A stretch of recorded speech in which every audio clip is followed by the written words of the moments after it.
today's TDR podcast, and I am happy to be joined with the CEO of Awakn Life Sciences, Anthony Tennyson. Anthony, how are you? I'm very well, Shad. Great to be here again. Yeah, it's always great to have you on. And look who we have here today. Very honored to have Professor Dr. David Nutt, who joins us. He is the Chief Research Officer of Awakn. Professor Nutt, how are you? It's good to be talking to you, Shad. Yes, we were just about to start recording, and you showed me nice sunny skies in the UK today. We're going to need to bring some of that over here. It's rare, but we celebrate it when it comes. I'm sure. Well, wanted to get you both on, and Professor Nutt, I want to begin with you. There's been a lot of excitement since the start of 2022 when Awakn announced positive data from your phase 2AB trial to investigate ketamine-assisted therapy for the treatment of alcohol use disorder. So as this is your first appearance here on TDR, I wanted to get your take on the study findings and why they've attracted so much attention, because they were very, very positive, to say the least. Well, it was a really important study for two reasons, because it was a randomized study, and it randomized patients to ketamine or no ketamine. Yeah. And it also randomized them within each of those groups, either to psychotherapy or education. And the results came out very clearly that ketamine therapy plus psychotherapy was definitely the best. And as you might imagine, placebo plus education was the worst. And that was a very big difference between the best outcome and the weak outcome. Have you ever seen this in your medical history? Well, that's a very unusual study. No, it was a very brave study to do with the four-arm design. No, I mean, we've seen good outcomes with other kinds of treatments, like MDMA, which is something else that Awakn is investing in. But this was a peculiarly powerful outcome for a complex design like this in a multi-center study. Well, Professor Nutt, in that vein, the people that you've been able to attract is top-notch, to say the least. When I look at your team, that includes yourself. You also have Dr. Ben Sessa and Dr. Celia Morgan, who are both well-known participants in their respective fields. What is it about your approach to treating addiction that has such qualified and established professionals buying in to this program? Well, it's a revolution. That's what's interesting about it. Yeah. It's a new way of approaching addiction rather than just put a sticking plaster over it and try to kind of dampen down some of what the consequences of taking drugs or getting involved in gambling. We're actually trying to disrupt the brain circuits so that people can essentially stop being addicted, and that's the ambition. And it's a challenging one, but it's very exciting if we can achieve it. Anthony, what's your thoughts on that? A revolution, strong words, but it's pretty accurate, is it not? Listen, that's what drives us every day, Shad. What drives us every day is to provide hope for the individuals, families, and communities, the hundreds of millions of individuals who are so badly affected by addiction, but also who are so poorly treated by the industry that is meant to be providing treatment for people. If we look at it, there's 20% of the planet suffer with a substance addiction like alcohol, opioids, or tobacco, and another couple of 100 million people suffer with behavioral addictions.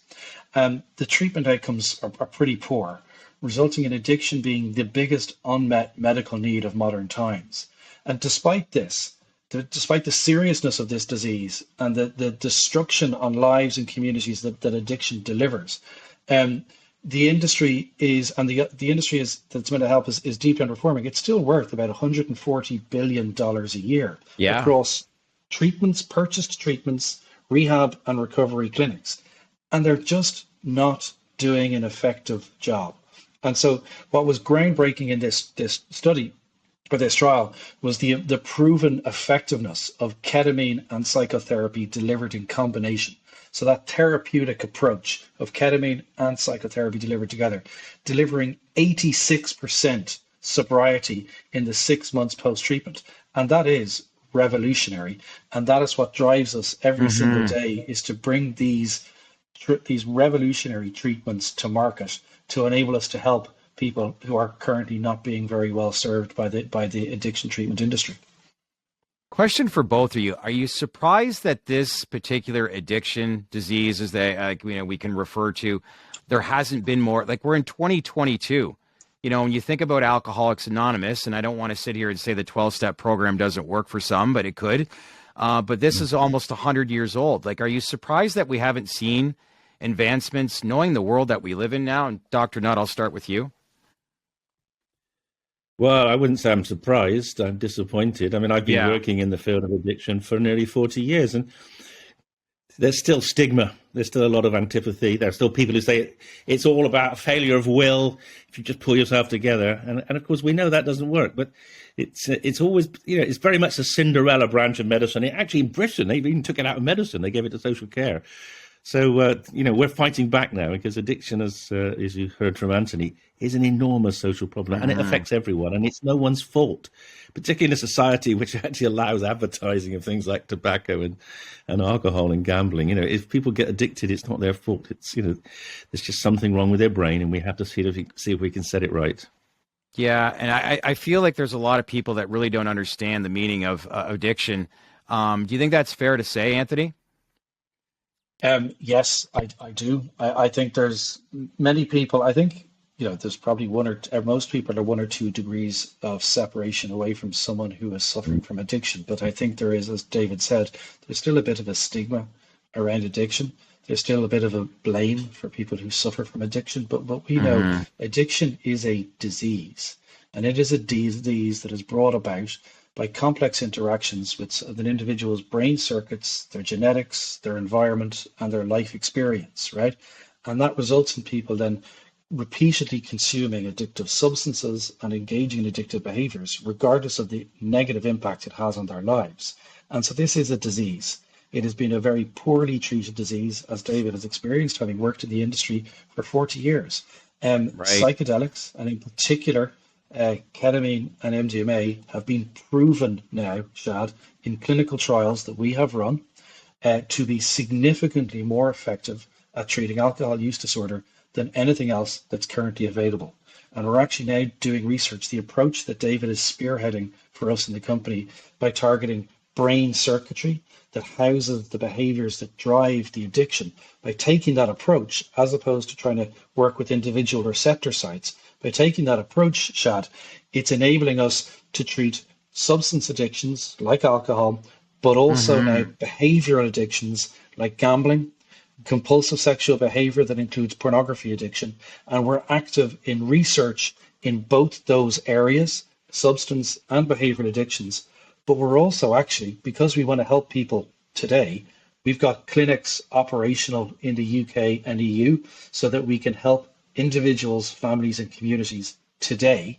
And then we're also going to start scaling our therapeutics into the US so that we can, starting in Q3 of this year, so that we can help people in the US in addition to the UK and the EU as soon as possible.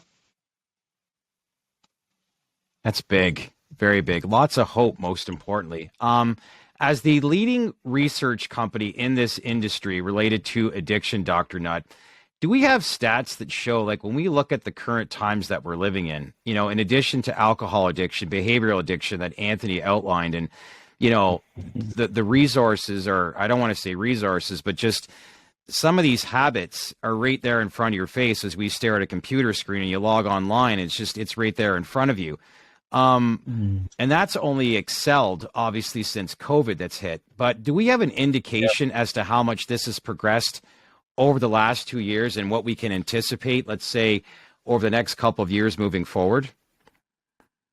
Well, certainly, internet gaming addiction has gone up, as you point out. People have, spend more time online and more time at home, and so that's definitely gone up. Alcohol's polarized. There are some people have increased their drinking quite a lot, and others have not been able to access. So it's overall it's gone up, but it hasn't gone up, in everyone. Interestingly, I mean, opiate addiction it's kept relatively flat because I think there's been quite a lot of thought put into how to stop people having to hit the streets and getting it. So there's certainly been preventative programs. Interesting. And tobacco, I don't know. I don't think tobacco's probably changed that much in COVID because it's easy to get cigarettes, isn't it? So yeah. Wherever you are. Yeah, I want to focus on clinics, Anthony. Although as we've indicated, the research has gained, a lot of the clinical research has gained most of the attention. You do continue to expand your outpatient treatment centers for addictive disorders. Most recently, Awakn Clinics London received Care Quality Commission's formal approach to begin treatments for addiction and mental health, which is very exciting. So this will be your third clinic, which also includes locations in Bristol as well as in Oslo, Norway. So walk us through how the outpatient treatment centers complement the overall trial programs you currently have ongoing. Yeah, so I think that's a really good question, Shad. So this is a massive problem that's currently poorly treated, and the treatments that have been developed and delivered to date are just not always effective for all people. So we're coming at this, delivering these revolutionary treatments, as David said, in a new way. So that is a psychedelic compound with a qualified therapist delivering a well understood type of psychotherapy in a clinic that has been specifically designed to improve the probability of success. That is a new model for delivery of treatments for addiction.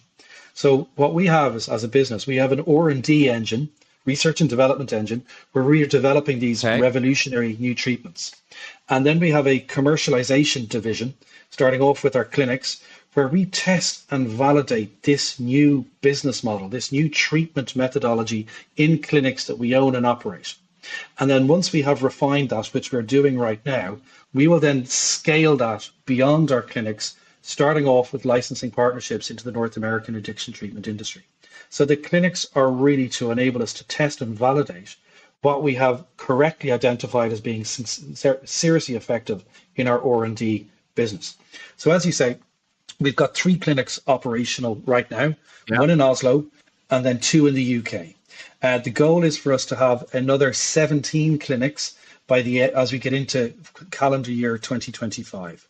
And the great thing is those clinics enable us, as I said, to test and validate, but they also enable us to gather real world evidence for the effectiveness of our therapeutics in the real world.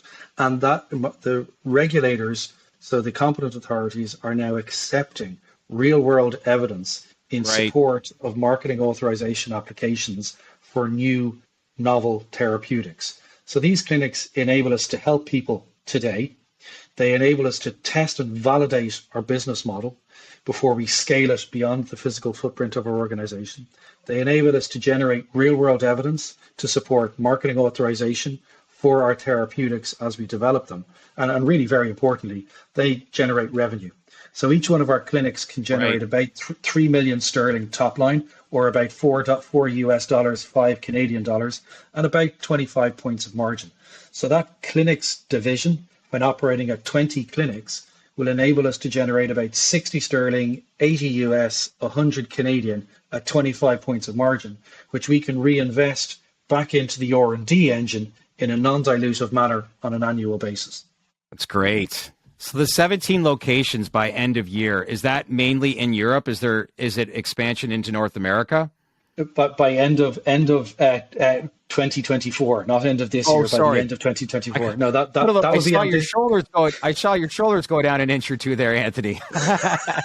Got some work to do, right? Yeah. Another 17 clinics before now at the end of the year would be ambitious. No, the goal is 20 clinics by the end of 2024 as we get into 2025. Gotcha. So those will be focused on UK, Ireland, Nordics for certain. And there's 100 million people and $5 trillion a year in GDP in those territories alone. And then we will probably look to go to selected locations in continental Europe. I know Nordics is Europe, but traditional Western continental Europe, we look to go into selected locations from there. But core hub of operations, UK, Ireland, Nordics, 100 million people there, can absolutely take 20 clinics for what we want to do, and maybe other locations in Europe in due course as well. Great. Professor Nutt, it's not often we get a chance to speak to you, and now that I have you here, wealth of knowledge, obviously well connected. I'd like to get an understanding, because some of the best research in the world related to psychedelics is coming out of the UK. Dr. Robert Cahart Harris obviously has been well known as well within this space, but when you're doing this research and speaking to different government officials over there, what's the general consensus on the research that's being conducted? Are they warming up more and more to the idea?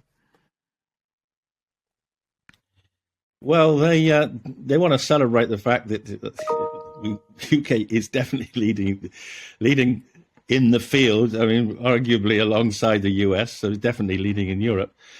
But again, it's the problem that UK government is mental health is always, even, addictions is underfunded. Mental health is underfunded. I mean, there's just an announcement just this afternoon from NIH in the States. The vast problems that have been generated by COVID, on top of already large problems with mental health. It's still a massively underfunded area, and it's not fashionable. It's not sexy, and that is actually one of the reasons that I'm working with Awakn, because at least they're prepared to actually do something that's difficult and challenging, and they want me to help them. What do you think changes or will need to change for people to? Is it just ongoing data that you think in due time? Well, I think we need a bit of a paradigm change, and this is why what we're doing is exciting, because the traditional way of doing drug development for most drugs in most disorders is to find a drug you give every day to keep the illness at bay or to suppress the illness or whatever. This concept of reprogramming the brain so that you get over the illness, so you actually you put yourself back to where you were before you were ill. This is very revolutionary. I don't think a lot of regulators, they struggle a bit with it because they've been brought up in an old style, and there's a great deal of education at the level of regulators, but also at politicians. Now we're doing that. We're lobbying politicians in the UK, we're lobbying in Europe, and eventually it will change because the patients want it to change. The patients are demanding better, and I think, but it's not straightforward. It's not as easy as it should be, really. Do you not see, though, as much as it is moving slow, but in a lot of ways, as they say, the days are long, but the years go by fast. Do you not think the industry as a whole is advancing rather quickly? When we look backwards, yes. I mean, if you look, if you go back over the last 5 years, it's been transformational, yeah. But it's been harder than it should be. And I guess it's a bit like a snowball, isn't it? Once you start it, and then gradually it'll roll faster and faster and get bigger and bigger. Yeah, I do believe that. Anthony, last thing I wanted to touch base with you. There's been a lot of progress over the last few months for you, especially with the phase 2 care results, to Awakn's clinical approval, to the memorandum of understanding with MAPS to explore partnership to utilize MDMA-assisted therapy to treat alcohol use disorder. So I think a lot of investors that are in this space want to get an understanding as far as the long-term growth and the companies that are positioned for that, because as you know, it's very volatile right now. So based on a lot of these developments, what can you share with investors that basically can assure them you're set up to succeed long-term, because there's a lot of valuable research that's being conducted here?